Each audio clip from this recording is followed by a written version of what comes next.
Ladies and gentlemen, boys and girls, welcome to London, welcome to my home, welcome to my kitchen. I fancy steak for dinner, so I thought I'd take this opportunity to share with you how I cook perfect steaks at home.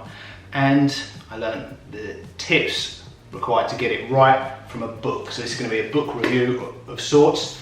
Before I learned how to get it right, I learned how not to do it from other people's mistakes. I used to spend at least around 3 months of the year travelling for business, so living in hotels. Sounds glamorous, it wasn't. My go-to meal was steak and chips because it seemed to be the dish that hotel restaurants got the least wrong, but they still got it wrong.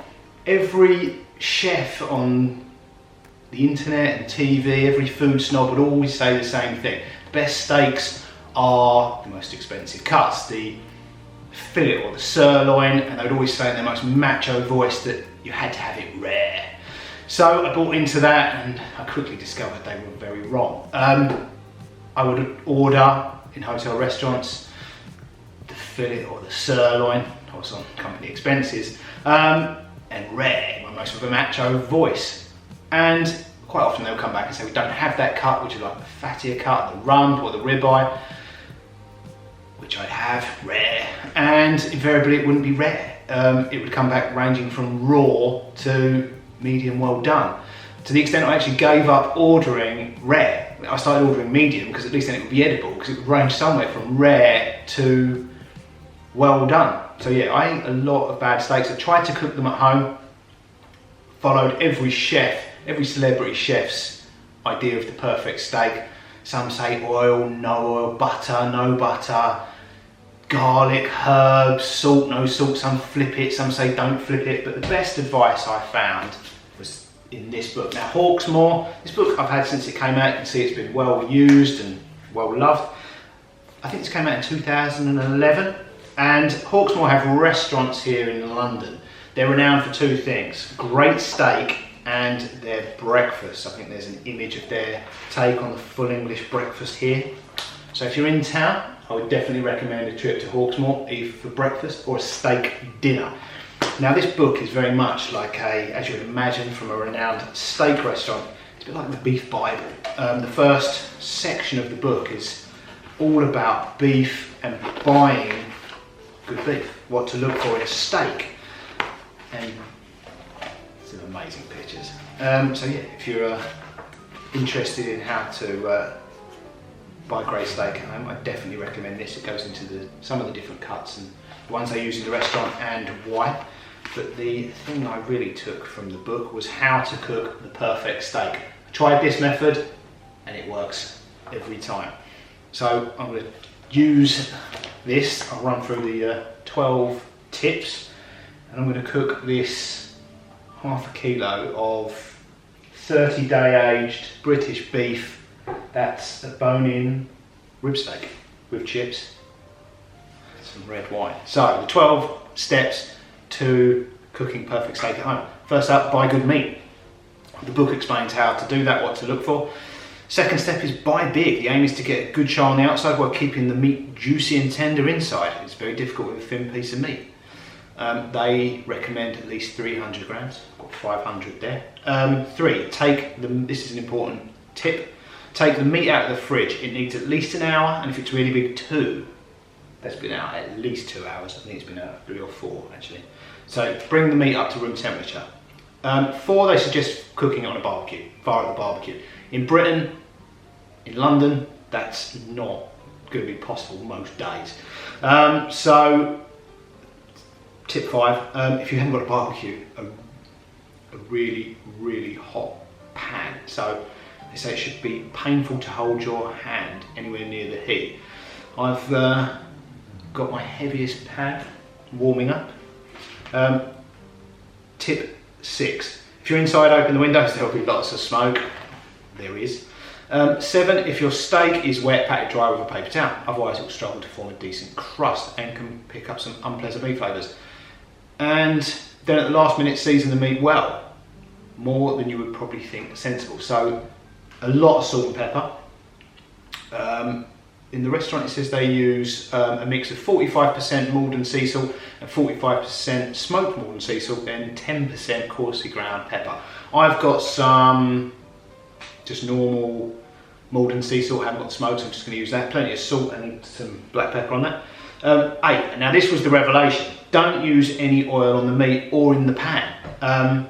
If the grill is hot enough, the meat won't stick. As well as being unnecessary, oil tends to add a hint of flavour that doesn't sit well with good beef. If you're really worried, you can cut a small piece of fat off your steak or ask your butcher for a piece and rub it on the grill with a pair of tongs. It works. As long as you put a decent crust of salt and pepper on there, get the pan really hot, no oil, no butter. They have recipes in here for butter sauces and all other sauces if you want butter on your steak, but yeah, cooking it without oil works wonders. Stick on the steak is part 9.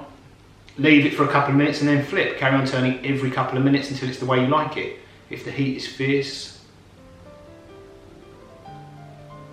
you might need to turn it more regularly to avoid burning. Most say that you should only turn your steak once, but we side with food scientist Harold McGee, who advocates frequent flips. Don't overcrowd the grill pan. Make sure there's plenty of space between each steak. Tip 10. If there is a thick layer of fat on your steak, hold it up vertically to brown the fat. Nope, won't need to do that. Tip 11. When you're happy with how it's cooked, put the steak on, this is important, on a warm plate and leave to rest for at least 5 minutes. A really thick steak will be better after 10. That really helps, so I'm going to leave that for about 10 minutes once it's cooked. Tip 12. Crack open a bottle of good red wine, eat, drink and be merry. It actually has a wine guide in the book as well, which red wines go with different cuts of steak. I mean, I think red wine and steak go very well together. It generally recommends French red wines, but we are here in England. I guess in the USA there'll be some, or wherever you are in the world, there'll be some amazing wines that go with steak. Now, cooking times.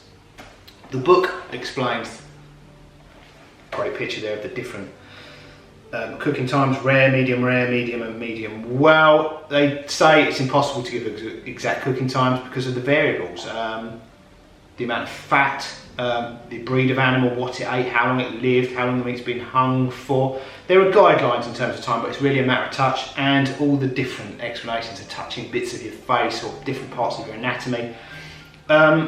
There are no surefire ways other than practice and touching it. It's going to take practice. You're going to probably get it a little bit under or a little bit over the first time touching it. Test it, keep practicing. So let's get the pan hot, open the window and put the steak on. Season with a little salt and pepper first.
Okay, it's super smoky in here.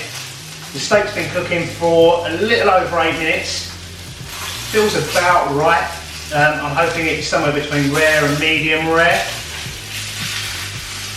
So, I'm going to put it on the slab and let it rest for 5 to 10 minutes.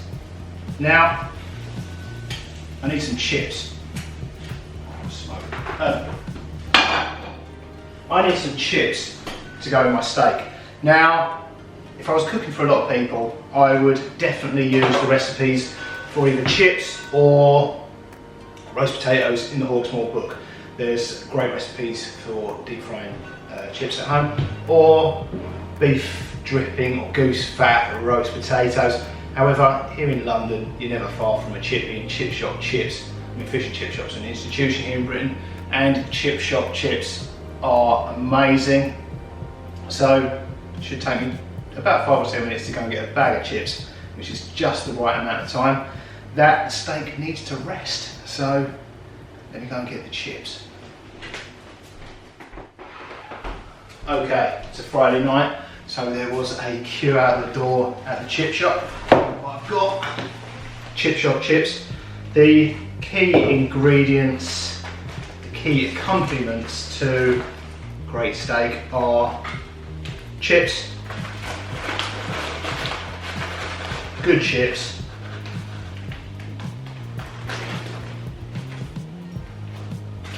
good sauce,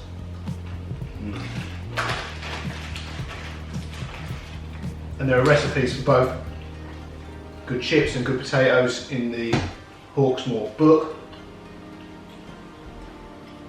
Good potatoes, good chips, good sauce, and good red wine. So let's try the wine, and then the moment of truth. We can cut into the steak and see how it's cooked. As there was a queue out the door at the chip shop, the steak has definitely had 10 minutes instead of 5 to rest, which will have continued the cooking a little, let the steak relax. Generally means as well, you're best just not touching the steak once it's come out of the pan, and then it will give you the transition in colour from pink in the centre to cooked on the outside. Right. We have, I'm going to butcher the French, Blasson de Rhône, Côtes de Rhône Villages, 2016, from the Rhône Valley. One of the wines that the book recommends to go with roast beef.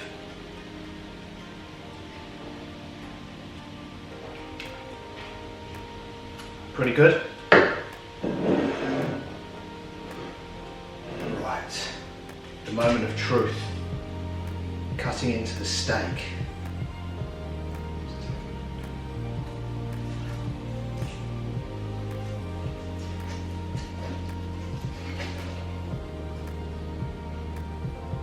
Cutting to a bit of fat there, but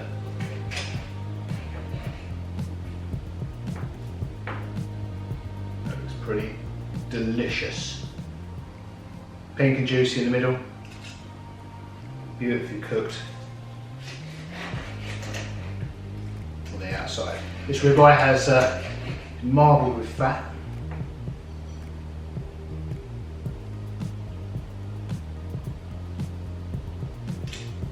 Proof is in the pudding. So let's taste the steak.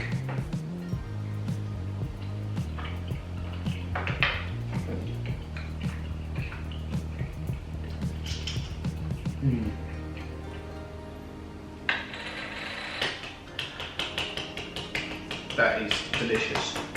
For my liking, I'll probably do with a couple more minutes in the pan. But for those of you that like it rare, I think that was in the pan for just 8 minutes. It's 500 grams, just over 500 grams, so half a kilo. Bone-in ribeye. Classic Heinz tomato ketchup. Go with the chips.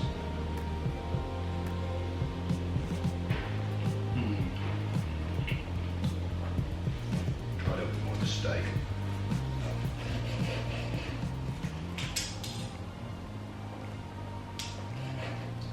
But I prefer the fattier cuts, like ribeye and rump. If you prefer the leaner cuts, less fat, the texture of the leaner cuts, then fillet and sirloin would be better for you.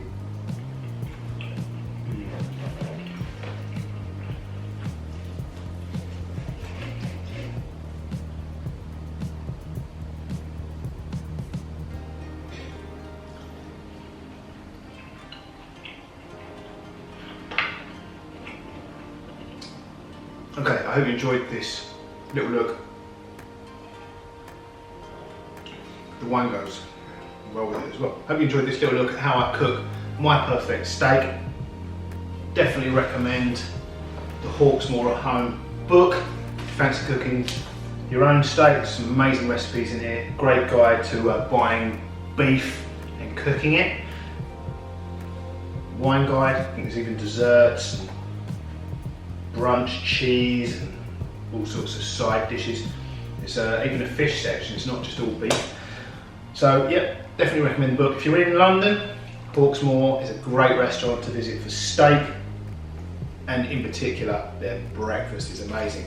So I'm going to tuck into my steak and chip shop chips dinner. Enjoy the rest of the wine. See you guys next time. Toodles.